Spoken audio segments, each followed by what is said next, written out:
Good afternoon. I'm Daniel Benjamin. I'm the director of the John Sloan Dickey Center. I'm delighted to welcome you to this 10th anniversary celebration of the Great Issues Scholars Program. I'm delighted in particular to welcome members of the great classes of 1957 and 1982, both of whom have played a terrific role in supporting what we do at Dickey.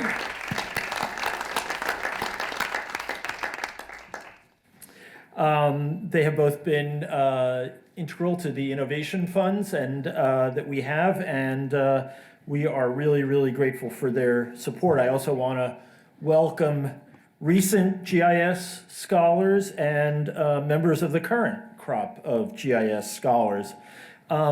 We have an excellent panel to discuss world affairs here, but before we get to that, I just wanted to say a few words about this anniversary. As most of you know, this program has its roots in John Sloan Dickey's Great Issues course, which he instituted shortly after becoming president in 1945, and which ran, I believe, until 1966. And when you go upstairs to the reception after the heavy weather part of this event, you will see a whole bunch of different panels that discuss President Dickey and the Great Issues course, as well as the GIS Scholars Program.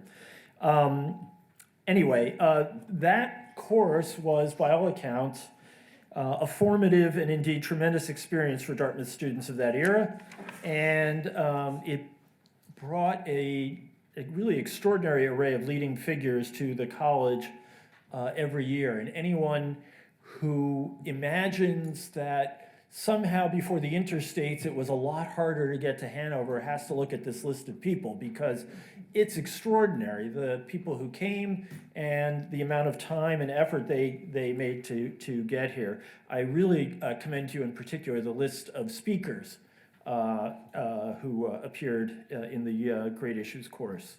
I know, for example, that the class of 57 met with Supreme Court Justice William O. Douglas, and that must have been an extraordinary experience, and I will try not to be too partisan by saying I wish he were here today.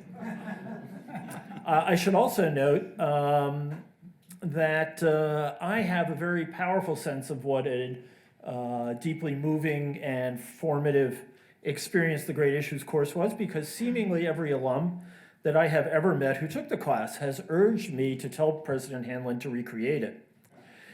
And as you might imagine, this is a task I take on with great seriousness.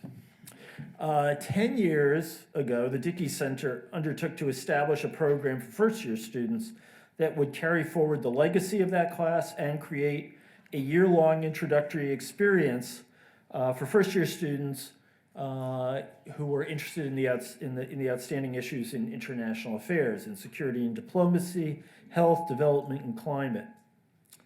I'm told that Professor Darrell Press, who I fear is not here at the moment, played an instrumental role in this when he was faculty advisor for the War and Peace Fellows, and raised the notion that something was needed for first years, and I want to thank him and my predecessor Ken Yalowitz and Chris Hardy, who is here, who was then deputy director of Dickey, and Amy Newcomb, who is still here, and I mean that in the most positive way, for putting flesh on the bones of this idea for, 40 students, 30, 40 students. After a successful pilot year, alums Tom and Gina Russo, who were two of the Dickey Center's best friends, began funding the program and have done so ever since, and we're hugely grateful to them and sorry they couldn't be here. Soon, GIS, as it has come to be known, doubled in size, and it has been led brilliantly in recent years by Casey Aldrich and Peter Jenkinson, who are here and who I want to thank for the great job they do.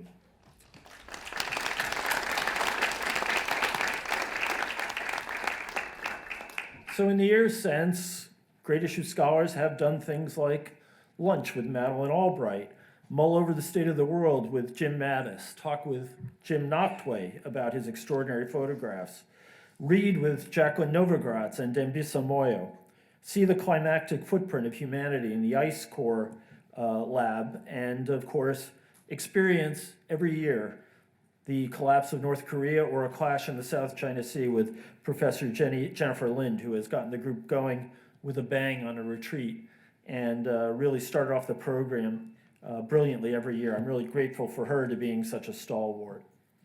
Over the 10 years, the GIS program has had 756 scholars. That's not approximate, that's the number. Scholars, we've had scholars from 56 countries. 479 of them have been US citizens and 277 have been international students. So this is one of the places where Dartmouth's diversity really shines. We have hosted nearly 300 globally focused events for first-year students. Right now, between 13 and 15% of every incoming freshman class applies to take part, and 80 to 100 scholars are selected each year to participate. The program has also had 117 student mentors over the years, and I think without exception, these are students who were great issue scholars who actually couldn't separate from the program and had to come back and work in it year in and year out because they liked it so much. So we're grateful to them too. GIS is a program that pulls together all of the pillars of the Dickey Center. So I really want to thank Professor Ross Virginia and Melody Birkins, Lisa Adams, Ann Sossin, Ken Bauer, Ben Valentino, and everyone else at the center who has pitched in and contributed so much to make it a success. For many years, GIS has been now a central experience for Dartmouth undergrads, and it's given them a group of friendships that has carried on through the years and beyond. Of the many different presentations that Dartmouth students have done to the Board of Visitors at the Dickey Center, one of my all-time favorite moments was when a student named Gerkan Singh described GIS as the gateway drug to the Dickey Center. I thought that was a memorable way of putting it. But beyond the non-narcotic benefits of the Dickey Center, I think it's really had an impact on a lot of students in a really positive way.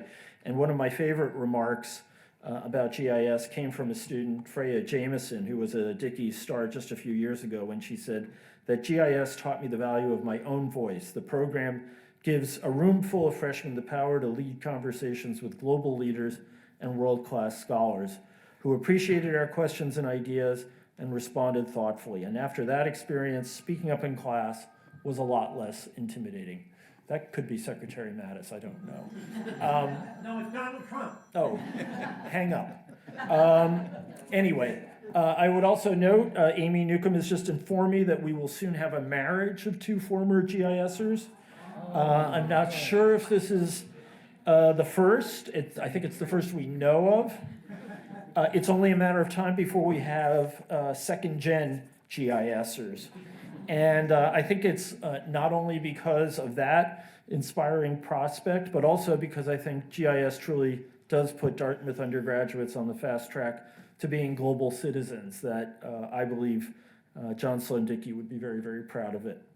So with that introduction, I would like to turn it over to our distinguished panel. I will only mention their names, and they will then, I hope, introduce themselves as to who they are and how their lives have unfolded from Dartmouth in the world of international affairs. So I will say, why don't we start off with Chris Wren, and then of the class of 57, and then we'll go on to Sam Carlson of the class of 82, Anna Ganuli, who is in the class of 16, and then Namrata Ramakrishna, who is a 20. So Chris, over to you. Me? You have to introduce yourself now. Yes, you.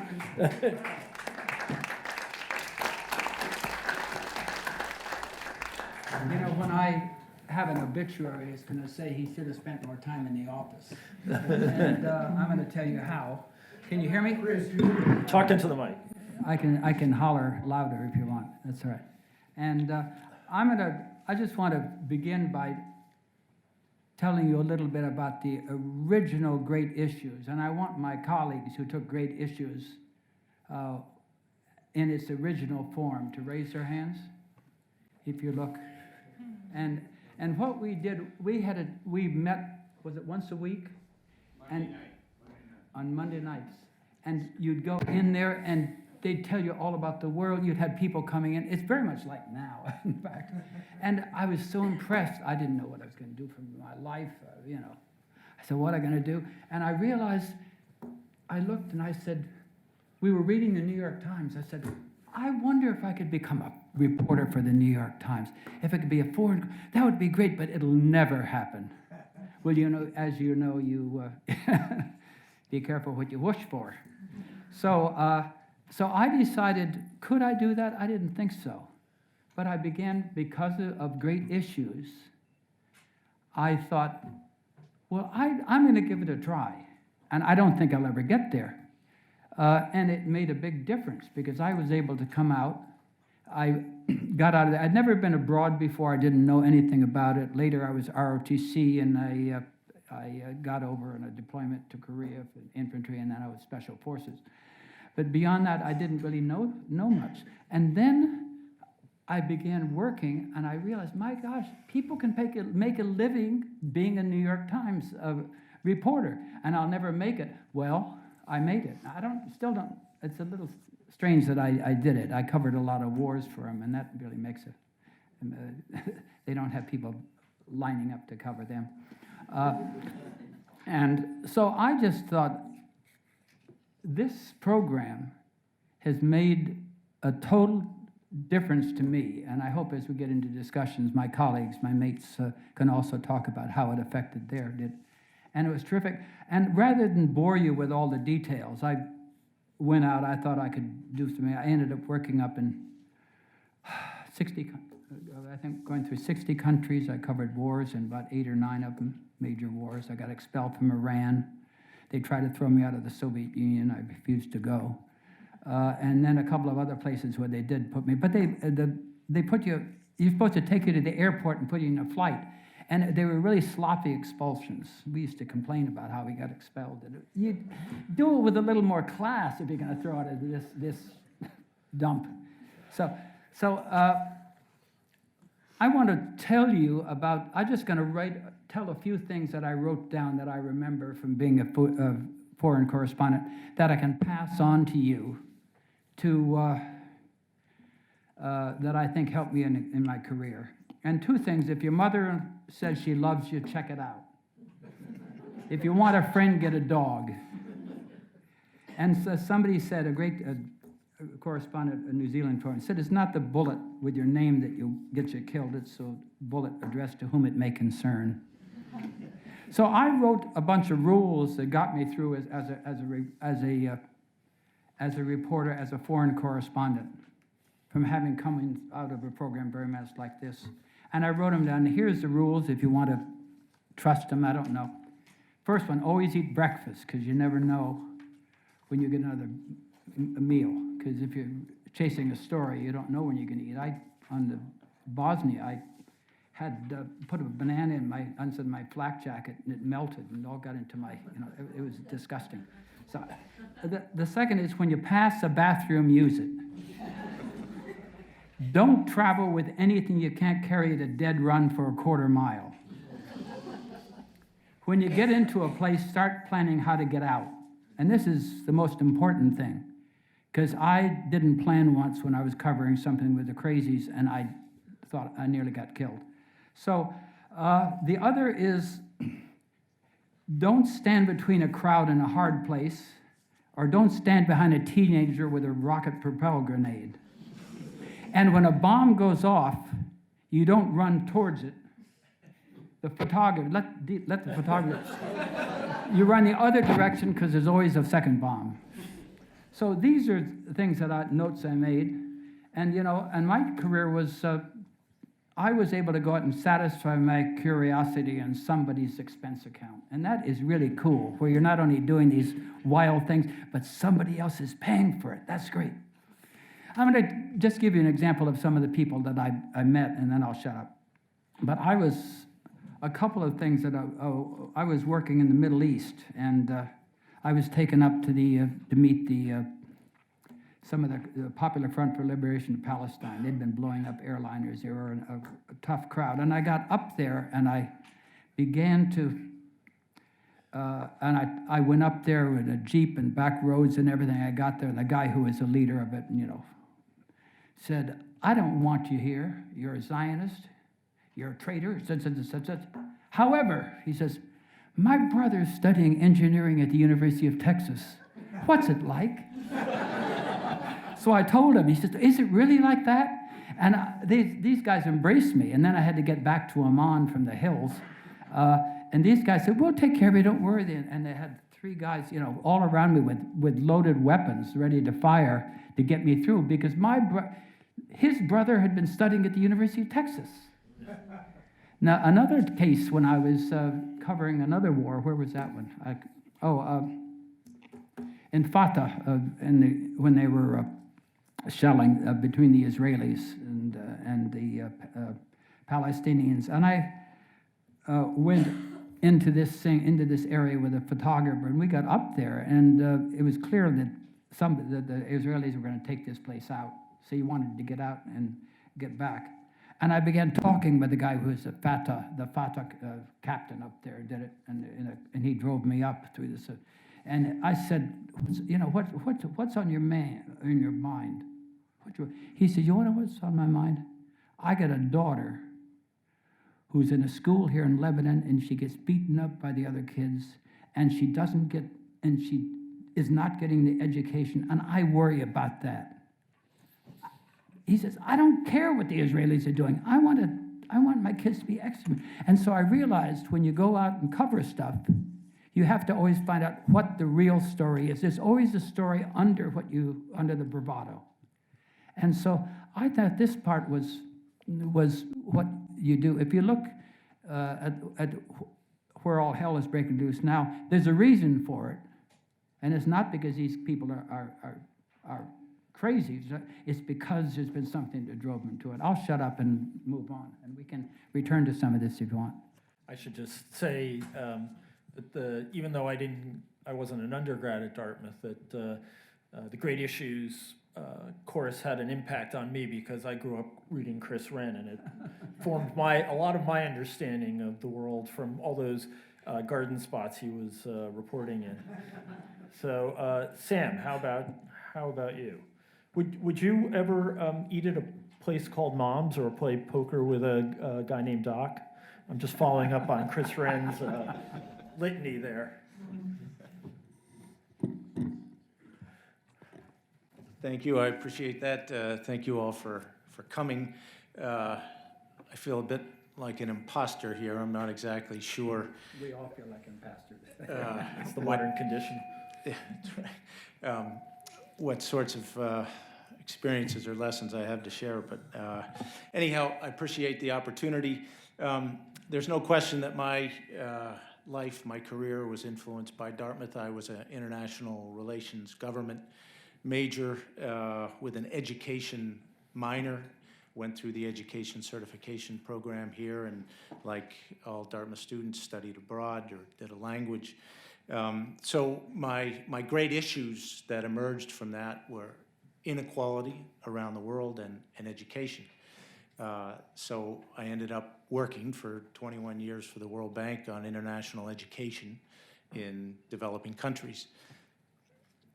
So that included stints in southern Mexico and Oaxaca and Chiapas and Guerrero, doing indigenous bilingual training materials for primary education, working in Haiti on a school nutrition program where we first thought we'd be doing teacher training, and the kids were eating cookies made out of clay on their way to school because they had nothing to eat and they were so hungry they couldn't pay attention to the teacher. So we figured we had to start with nutritious muffins. It was 4 years in Bamako, Mali, where Timbuktu is, and we worked to get the primary education rate from 25% all the way up to 40%, which seems ridiculously insufficient, and yet at the time it felt like an accomplishment. My last stint with the World Bank was in New Delhi, India, working on a program called Sarva Shiksha Abhiyan, which basically means education for all. It was the largest education for all program in the world. operating in over 200,000 schools, reaching about 180 million students. So it had some scale. And I had the rather absurd, talk about being an imposter, responsibility to track $5 billion that was being sent out to 180,000 schools, and looking the board of directors of the World Bank in a straight face and telling them that I really didn't know where it was going, but if you wanted me to tell them that I did know, I'll tell them that. And they got the loan of $750 million. So I did that for 21 years, working on international education, and again, that really stemmed exactly from what I did at Dartmouth, learning some of the principles of education, but really learning about the international relations in the nation-state system and what I would argue are the weaknesses of the nation-state system. And that kind of allows me to segue to what I feel is the great issue of the day. No surprise, is the climate crisis and our inability as a nation-state system to deal with that crisis, because the climate crisis requires nations to make sacrifices, do things that they may not want to do for the sake of civilization and the planet. And we don't have the international organizations in place to deal with that crisis. So I'm just trying to make the link between my international politics class with Professor McNamara, freshman fall, who was a wonderful, wonderful professor who inspired me at the time. I will end by saying I left the World Bank in 2010, moved to Vermont, went into rehab at the University of Vermont and studied the ecological economics that kind of rinsed my brain a little bit from all the neoliberal economics that I had been practicing at the World Bank for 20 years. And then I became a solar developer in Vermont, and now I'm trying to take some of that overseas again. In terms of lessons learned, I think anytime one works in developing countries, one has to learn to be humble, because we realize how little we know and how often we're put in the imposter role of trying to provide solutions that are really half-baked. Be flexible, because nothing works the way you think it is going to work. In Uganda, we were working to connect secondary schools to the internet with satellite dishes in rural Uganda, and the internet kept breaking down. We couldn't figure out why. And finally, I did a site visit up in northern Uganda, and it was because the monkeys were pissing on the wires, and the wires were corroding, and the internet connection kept going down. So we had to build cages around the satellite dishes, which really made for very loud, angry monkeys. And I would say also quiet the noise. You'll have lots of people telling you what you ought to do with your lives.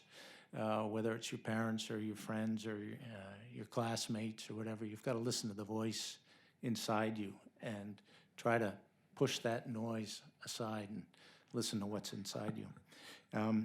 And I would say lastly, have hope. Hope is, to paraphrase Václav Havel, is not the same thing as optimism. Right? Hope doesn't mean you think it's going to work out and it's going to be successful. Hope just means you're doing something because you think it makes sense, because it's the right thing to do. It's an orientation of the spirit, and I think at this time we all need lots of hope. Thank you.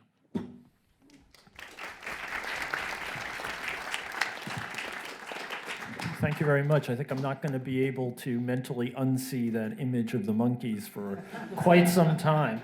Anna, over to you. Hello, I'm Anna. I have way less life experience, so I'm probably not the best person to dole out advice. But I graduated 3 years ago, and all throughout high school, over the summers, I would go abroad, and it was usually in Asia or Africa. And then I took a gap year before coming to Dartmouth, so when I got here freshman year, I was really excited to delve into international issues, and so I enrolled in the Introduction to International Development course in the geography department, and then I heard about this cool program called GIS, and I thought, oh my gosh, this sounds so cool. I spent the entire weekend writing the longest application ever because I had to make sure I got into this program, and I'm very glad I did because it really was the gateway drug to Dickey, and I ended up trying to get involved with Dickey as much as possible for the rest of my 4 years here. I ended up working as a student advisor, and then I also kept taking development classes through the geography department. Dartmouth is awesome because by being on the quarter system, I was able to do 3 study abroads and 3 internships, and everyone thought I hated Dartmouth because I was always gone, but I said I love this school because it allows me all these amazing opportunities to go abroad. And then the hardest decision was senior year, and everyone's figuring out what to do with their lives. And I just kind of did some personal reflection and thought about what is an issue that really stuck out to me throughout my travels and in my classes, and it was sanitation. And thankfully, the Dickey Center gave me a Lombard Public Service Fellowship to work at the World Toilet Organization, the lesser-known WTO, in Singapore. And my dad was like, I don't know what you're doing, but that sounds great, and I love you. So I was at the WTO, and when I got there, my main task that they gave me was coming up with an impact evaluation of their organization. And they had been around for about 15 years, and they never had done any sort of impact evaluation. And I did not know anything about that, and it was at that time that I thought maybe grad school would be a good idea. To learn more tools to really work in development. So I applied to grad school, and then I got this fellowship through the U.S. Agency for International Development. It's a fellowship that has been around since about 2013, so it's fairly new, and essentially they help cover grad school, and in return you serve as a foreign service officer after you graduate for at least 3 years. So after I'm in my second year at Columbia, and after I graduate, I'll move to DC where I'll be trained for a year, and then they'll send me somewhere for 2 years for my first tour. And last summer I said I wanted to work on sanitation in Asia, and they sent me to Ukraine to work on Belarus issues. And so I learned a lot about the Belt Road Initiative and China's relationship with Belarus, but so I honestly, based off that, I have no idea where I will be. But I am very happy now because my program, it's called a Master's of Public Administration in Development Practice. So it's specifically geared towards preparing people to actually work in development. And yeah, that's all I have to say.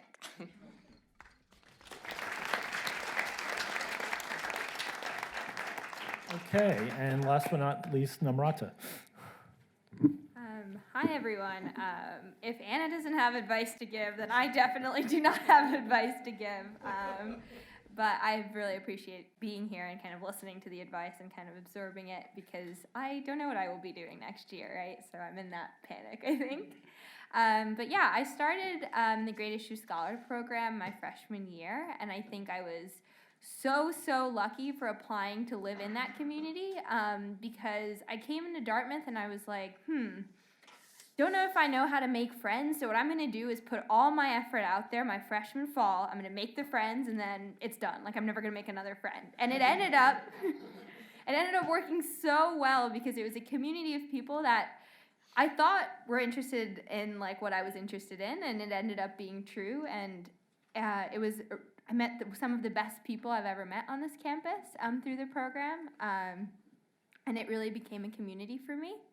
I came back as a mentor and as the UGA, which is the residential advisor for the floor, my junior year, because I guess I couldn't get enough of the gateway drug.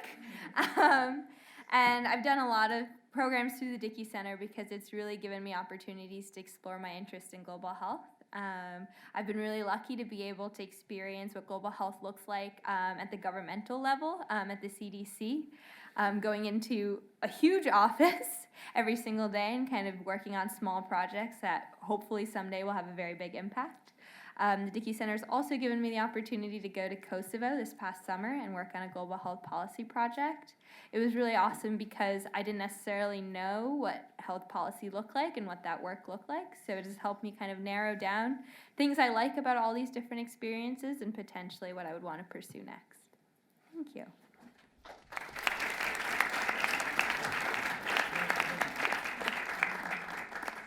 Okay, why don't we open it up to the audience? I would ask everyone what keeps them awake at night, but I think I'm going to let the audience ask that. Or what makes you happy, what the surprising developments. So why don't we start right here? And why don't you wait till you get the microphone? Otherwise, posterity will not record your question. Thank you.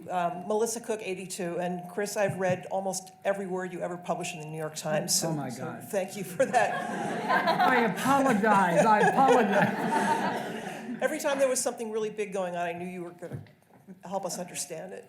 And I make my living trying to bring private sector for-profit investment to Africa. So that's my Dartmouth legacy from my father, who's a 53. When I speak to audiences about Africa, I always say, everyone who's here in the room gets it. How do we get other people to get it? Talk to your neighbor, talk to your coworkers. So I'm going to ask you all the same question. You know, we're also privileged to be associated with an institution like Dartmouth. We're educated, we've had a chance to look outside. And so many of the problems I see going on in the world and our country have to do with people with a closed mind and without understanding of anybody else. So what can we all do to try to bring more people into this conversation? Which brave soul will take that one on? I worked 4 years in Africa. I was bureau chief. I worked 4 years in Africa, and it was one of my favorite experiences. It was the people who were so great, and they have something. They have Ubuntu. Do I get it right? Where they look and they say, "I see who you are. I see the person that's inside you, and I relate to that person." And it was just great. And one of my favorite stories was I covered Mandela when he got out of jail. And that was my first really big headline. And to deal with him, he was such a, I will have 4 or 5 people I really wanted to cover. I liked him so much. He was terrific. He was so good that they had to keep changing his jailers every month because he won these white Afrikaners over with him. And when he got out of jail, the first person he had went out and ate with was his jailer. And they were just, anyway, I'm very enthusiastic. I worry about what's happening there, and I worry about the rhetoric that's coming out that sort of denigrates people who are from Africa, shithole countries. The people that I liked best, of people I covered, were from shithole countries. I should say that my son-in-law was born in Africa. So, anybody else?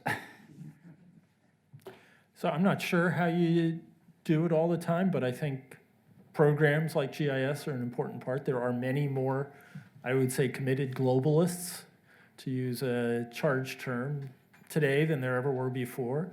And that doesn't mean there aren't more committed nationalists as well. It's a kind of a constant struggle.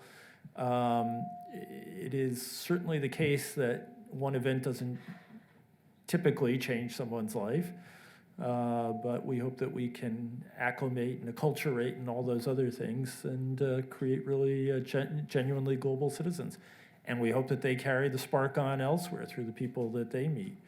And that's really, I think, a good place to start. Other questions?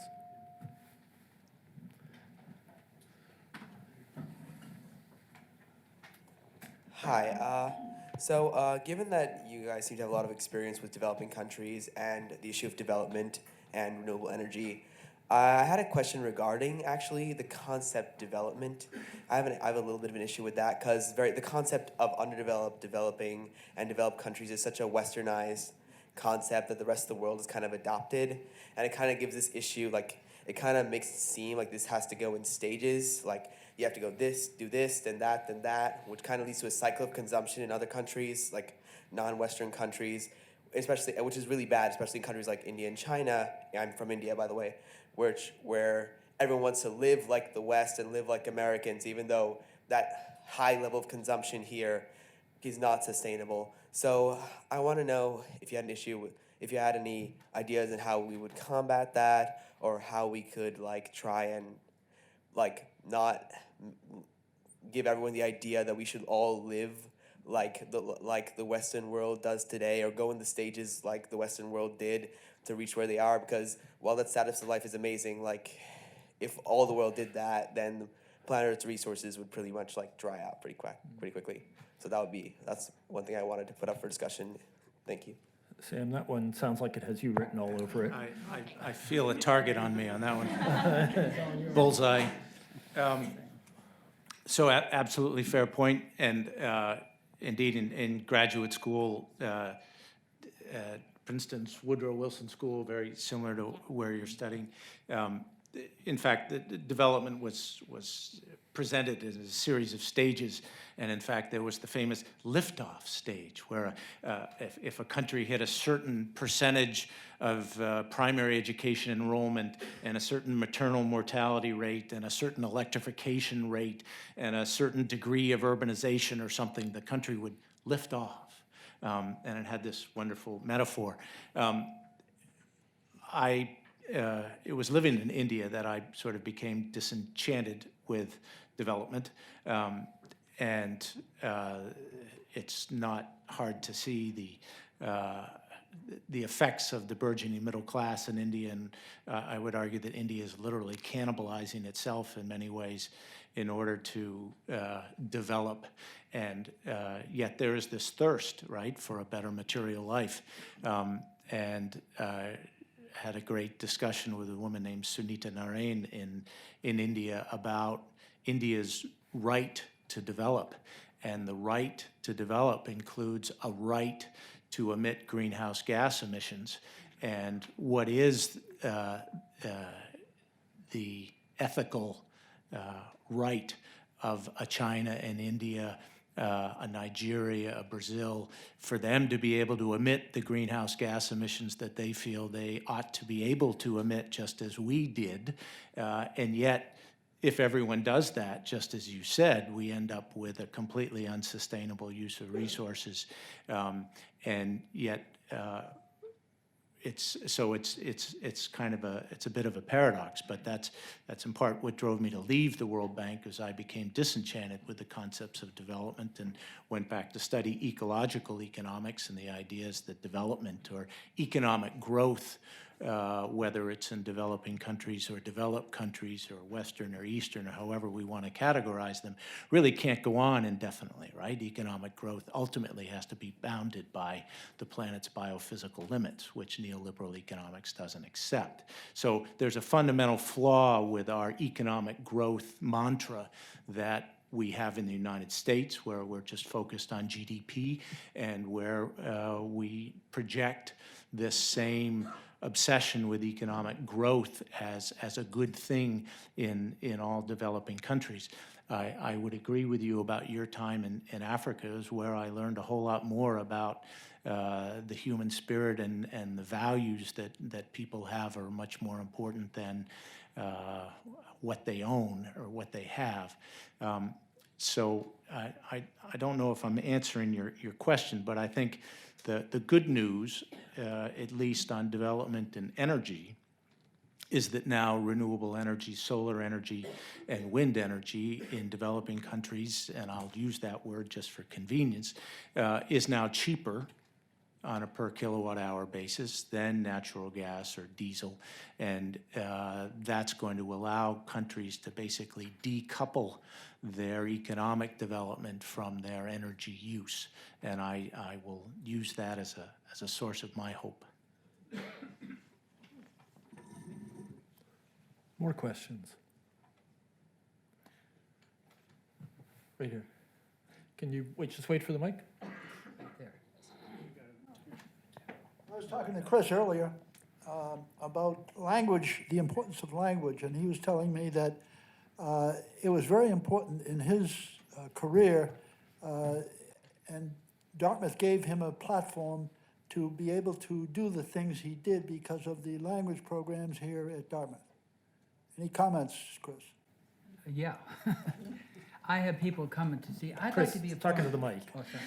Your I've language had won't be people heard come to me and otherwise. say, oh, I'd love to be a foreign correspondent. I say, well, what languages do you speak?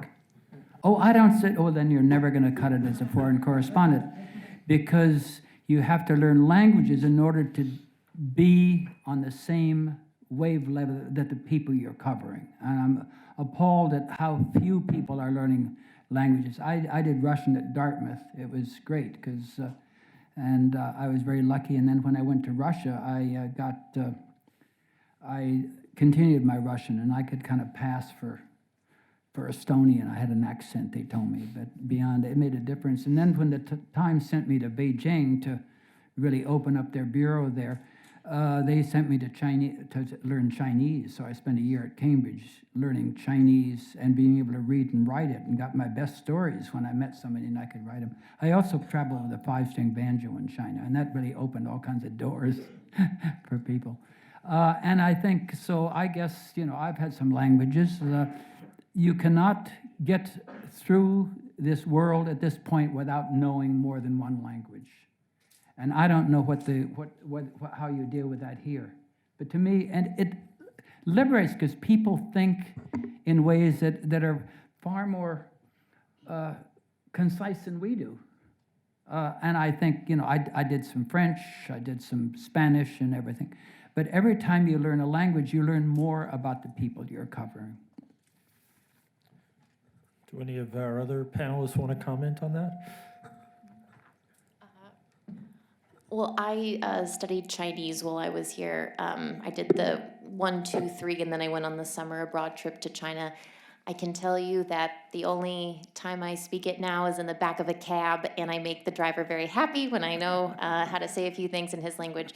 But I completely agree that even if you can't get fluent in it, I mean, when you're abroad and you just know some words, I mean, it immediately just shows that you're interested and you care. And everywhere I go, I think that that's mandatory when I'm preparing to go anywhere. It's a courtesy to anybody that you're covering or you're working with, that you have to know more than one language, I think. More questions? In the back.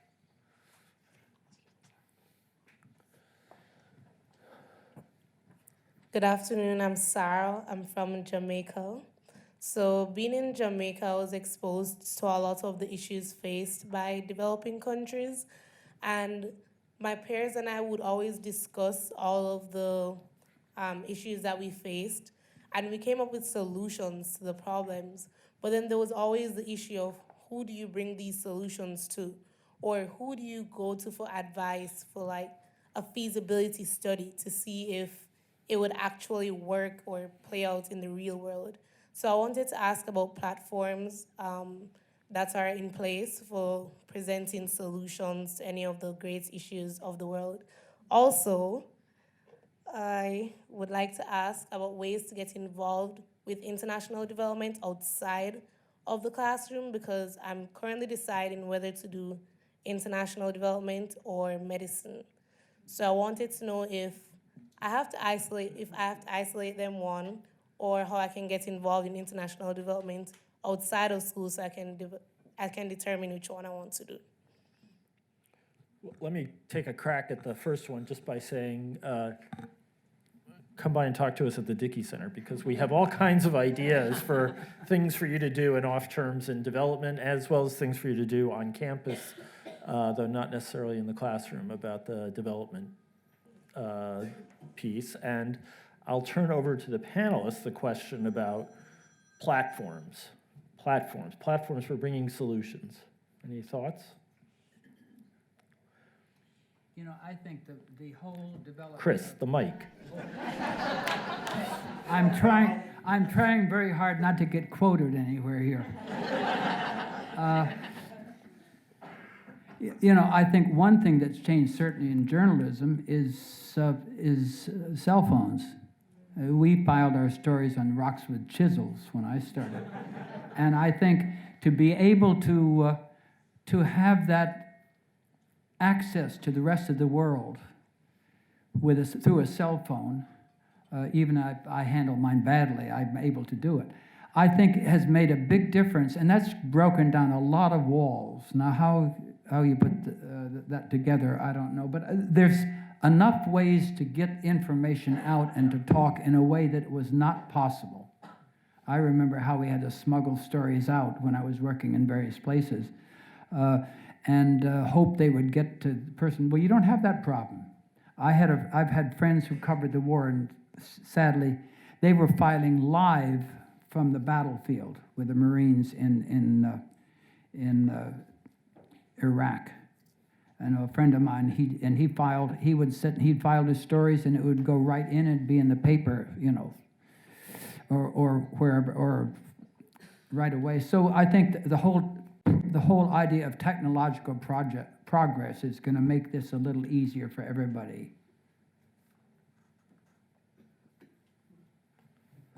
I think it also helps to find people in your immediate environment who may have a little more experience in the particular field, whether it's agricultural development or health or whatever, and bug the hell out of them for answers on platforms. Okay, other questions? Take two more and then we'll go have some refreshments. Can I Yes? just? Oh, sorry. Oh, yes, Chris, you can. Now, I'd like to ask some of the people who are in the original class of 57, who were in the original program for great issues, and what difference it made for them, if that's not too bad. Yeah, Charlie, maybe.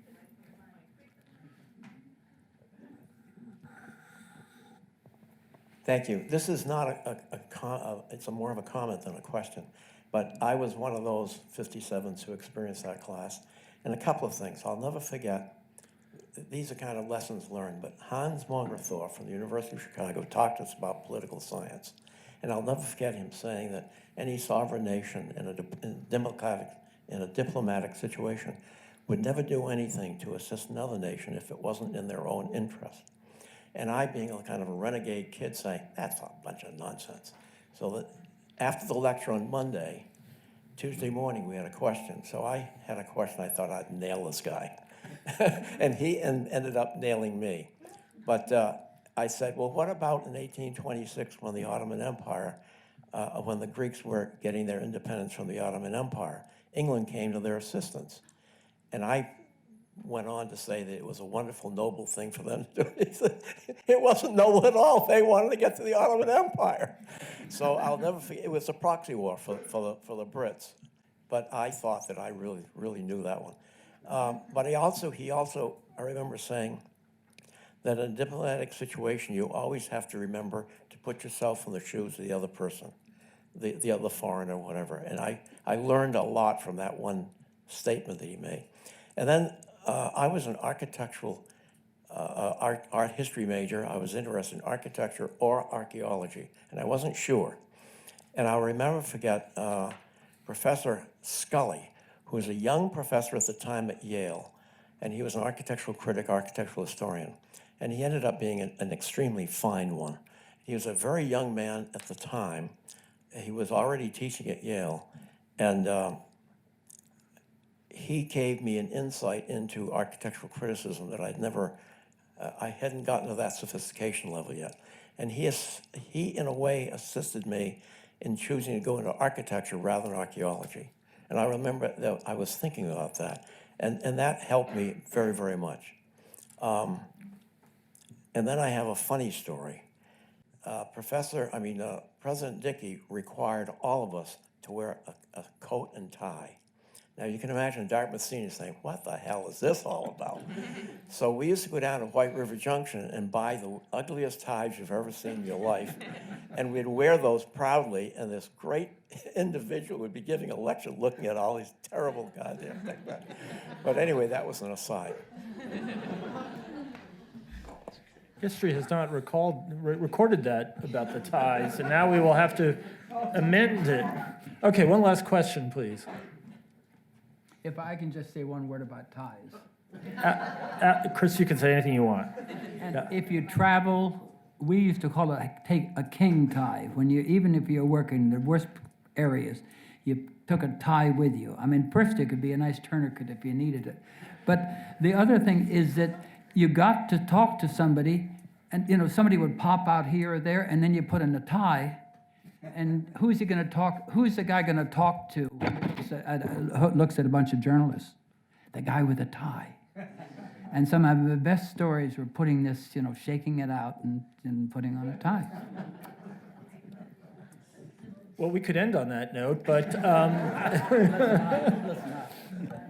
but if are there any final questions? If not, we will. Don't be shy. It's your last chance. Going. Oh, there we go.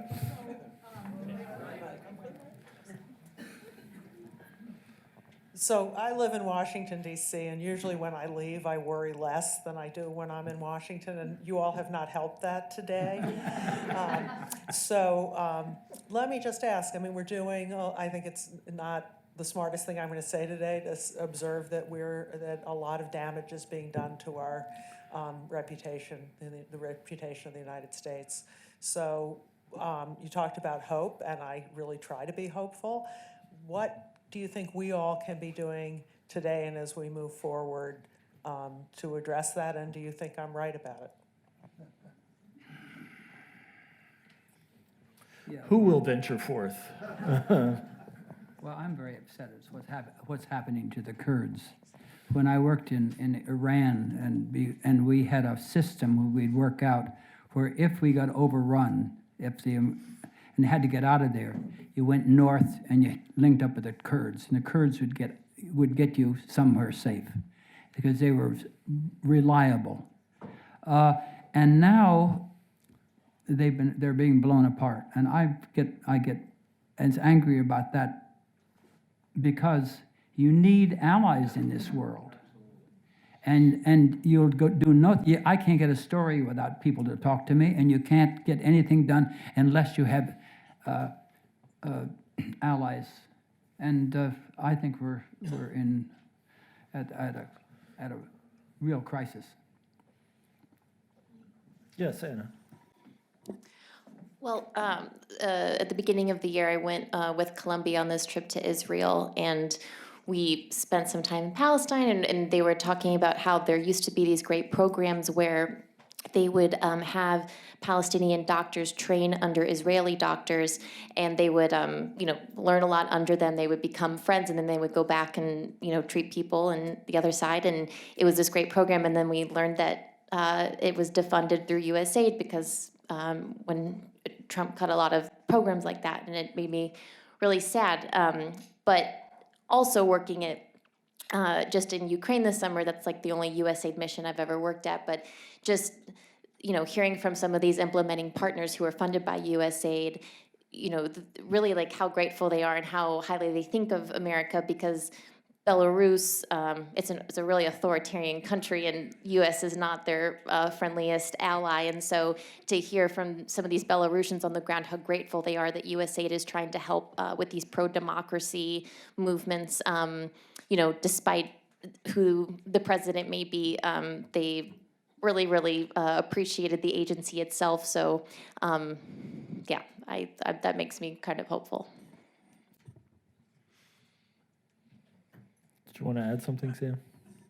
I'll dive into that at the risk of being provocative, but obviously voice and vote are important, and engaging in the political process in any way we can is important.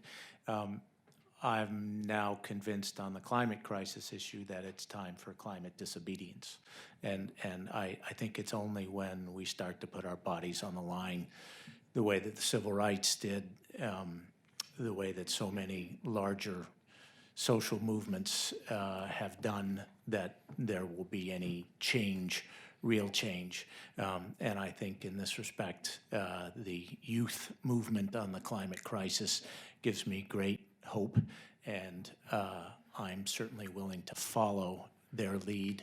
But I think all of us adults need to really respect what they are trying to do, whether it's marching or striking or Extinction Rebellion, and starting to throw some what's the term, something in the spanner in the works. I think actually on the issue of climate that it's I'm personally at that point. So I think we have to do everything we can through the political process, but I also think our political process has failed us on that particular great issue, and we're going to have to go a little bit above and beyond what we've been doing until now. Thanks. Namrata, did you want to chime in, or do you want to have us adjourn to refreshments? I think the audience might want us adjourned to refresh. There's a couple of Oh, questions here. who could stop? Yes. Wait for the mic, though. Leader. No, just wait for the mic. Can you just say a little bit more about what climate disobedience would looks like? Mm-hmm. So I think it's a very wide range of things, but I mean, just September 27th, you had a bunch of people down at the last coal-fired electricity plant in Bow, New Hampshire. Why there's a coal-fired electricity plant, and it's the last coal-fired electricity plant in New England. It doesn't come on very often. It's a peaker plant, but a bunch of people went and they trespassed. They were shutting down the plant. It wasn't operating, but they were going to prevent any operation. They were arrested for trespassing. I had a fun time a couple years ago. We blockaded the federal courthouse building in Boston to be protesting the Keystone Pipeline, and we were expecting to be arrested, and the federal officials had said you'll be in jail for 30 days and it's a $5,000 fine. And we had blocked the courthouse, and we were marching, and we had drums and large tubas and puppets and all of that. And for an hour we were there blocking the courthouse, and then finally the federal marshal came up to us and said, ironically enough, the Republicans have beat you to it. They've shut down the government, and no one can even get in today. So I wasn't arrested, and it was a complete failure of climate disobedience.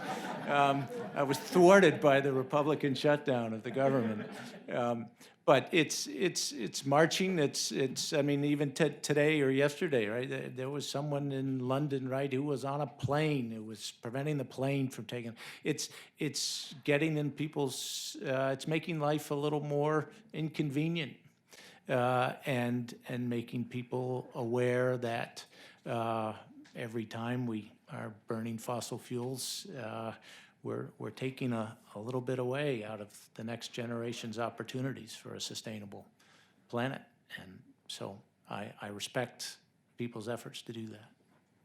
So I'm going to suggest, since I see more than one hand, that we go upstairs and have some refreshments, and feel free to harass your favorite panelist with follow-up questions, because that's what they're here for. And I want to thank you all for coming, and I particularly want to thank our panelists for a really entertaining and enlivening afternoon.